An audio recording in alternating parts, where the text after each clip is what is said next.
Hi, this is Julie with Beadaholique, and today I'm going to show you how to fill a bezel bracelet like this. I've got a lot of requests saying how do you use resin with a bracelet such as this, which is pre-assembled. And I'm going to show you actually how to fill it using pearlizing powder and also a transparent dye here. So a couple different techniques I'm going to show you.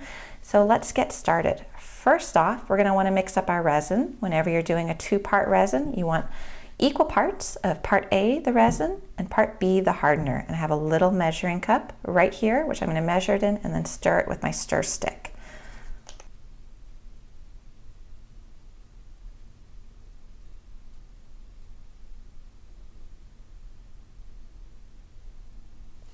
What's great about these measuring cups is a little hard to see in the video, but there are measurement lines on them. And so I'm just actually kind of crouching down here in the background and looking at it at eye level to make sure that my measurement is equal. It is important that it is 50-50.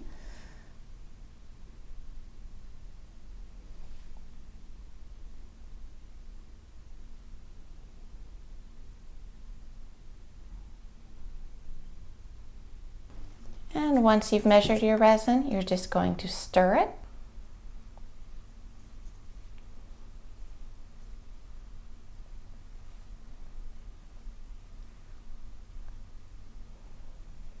I've now stirred this for about 2 minutes and all the striations are gone. But you see there's actually quite a number of air bubbles that got in there. So what I'm going to do is I'm going to let this sit for 5 minutes before I add my transparent resin dye and my mother of pearl pearlizing powder. So I've let this sit for about 5 minutes and a lot of the bubbles are gone. I'm going to have to stir it again, but I'm not going to have to stir it as much, so I won't get quite as many bubbles back. So now I want to add two things to this. I want to use the mother of pearl pearlizing resin powder, and I want to use some transparent green resin. I thought for spring coming up it'd be fun to have a pink and green bracelet. So one word of caution, do not use too much of either of these in this small amount of resin. I mixed up 2 ounces here, so I only want to add, I'm going to do 2 drops of green. 1, 2. I have done this before for myself where I added too much of the dye and too much of the pearlizing powder, and I ended up with my pieces staying rubbery for literally years until I just tossed them. They just never fully cured. So that's something you want to be cautious of. So you see how that green dye looks in there. Now I'm going to take a clean popsicle stick and apply some of my pearlizing powder. You can see it just almost looks like flour. It's very fine. And then we're going to start with a little and then add more as needed.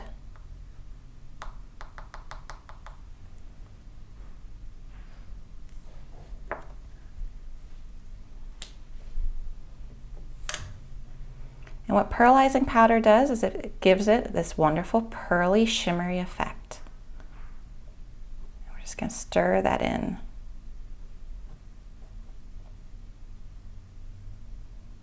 Now, if you've ever baked a cake, you know sometimes you get clumps and you just squish them against the side of your mixing bowl, and that's exactly what I'm going to do here.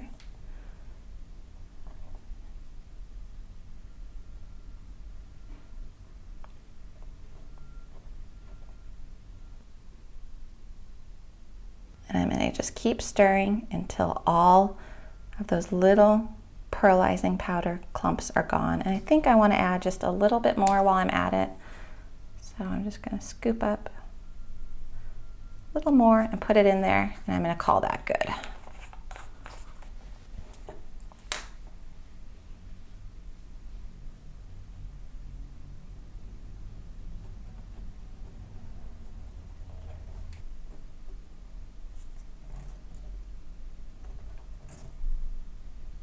All right, all my clumps are gone. You can see I got this great pearl color going.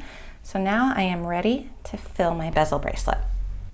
Now, what I'm going to suggest you do, because this is just elastic, if you had a lot of patience and were very careful, you could technically fill one, let it fully cure, rotate it, maybe even put this on a bracelet mandrel, keep rotating, but that's going to take you well over a week, maybe 2 weeks to do. So it's just elastic. and we can cut the elastic.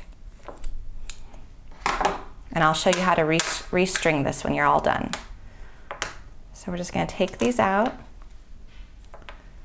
and lay them flat, just like so. And now I'm going to go and I'm going to fill these like any other bezel.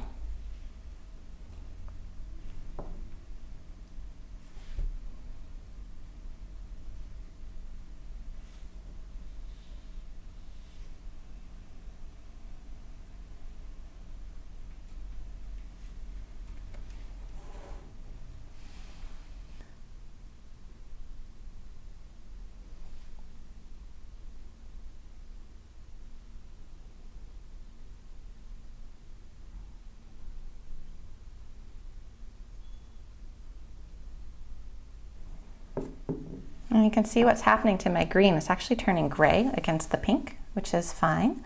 Kind of a gray-green, be a really interesting effect.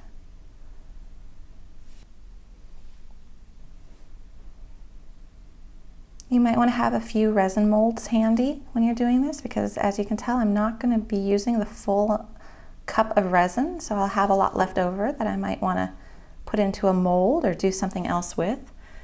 The resin will not hold, it will start to cure, so you need to use what is in your cup or just let it harden in your cup and then just dispose of it.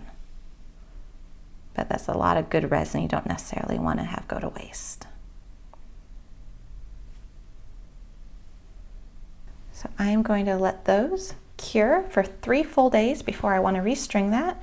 You can see some little air bubbles coming up to the surface. You can either try to take a torch to those if you want, but I actually kind of like how they look. It's kind of a fun pattern in there, so I'm going to leave them. And now I'm probably going to actually go find a mold, put this extra resin in it, and make another pair of earrings or something else that's really fun. So I'll see you in 3 days once we restring this bracelet.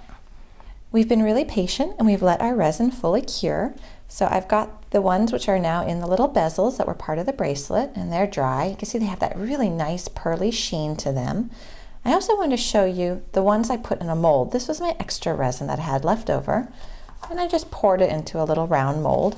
And I want to show you the color difference. So these actually, remember, were the same batch of dyed resin with the pearlizing powder, and this one looks really gray, like a gray-white, and this is very vibrant and green, and it's all because of the pink. The way the pink of the bezel actually changed how the color looked of the resin. So keep that in mind when you're doing a project like this.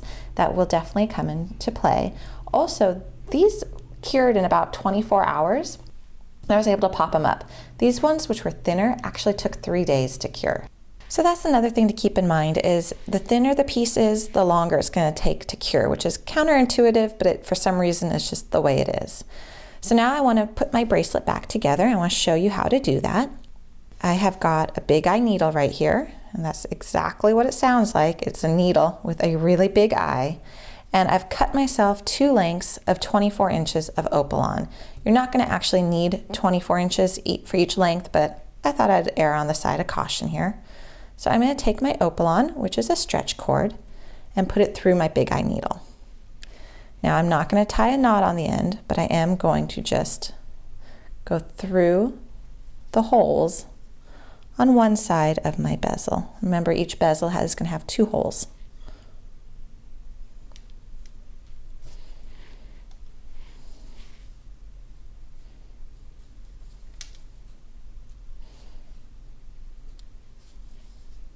I'm going to string all of them on one side. There we go. Take my cord out of my big eye needle. I've got them all strung.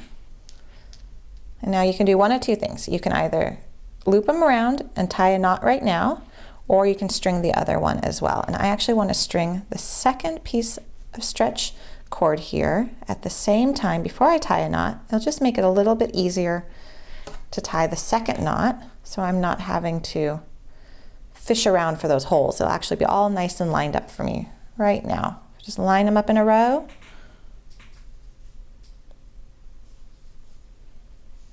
You can see my needle just goes through all of them.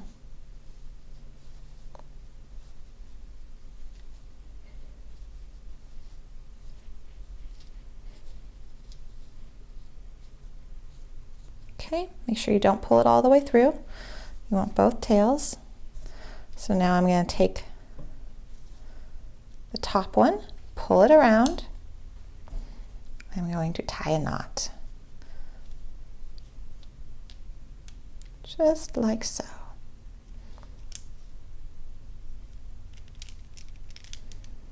I'm going to do a double knot, through it twice, and pull. And again, I just want to make sure this is very secure. So I looped through once and go back under, through a second time, and pull. Okay, now I've got my other one still in place. Gotta find my tails.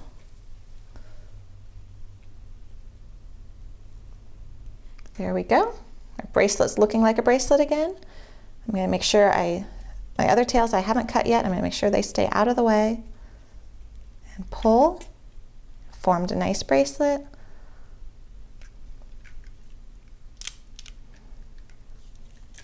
This can be a little tricky, guys. There you go. Just make sure nothing's caught up. And again, tie a knot.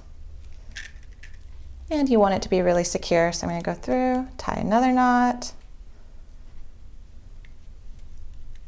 And why not? Let's just tie another one. You can do this as many times as you want. Okay. Now I can go back. I can trim my tails off. And I'm just going to pull it so those knots become hidden in one of the bezels. There we go. So that's it. We've reassembled our bracelet, and now the bezels are filled with dyed resin using pearlizing powder.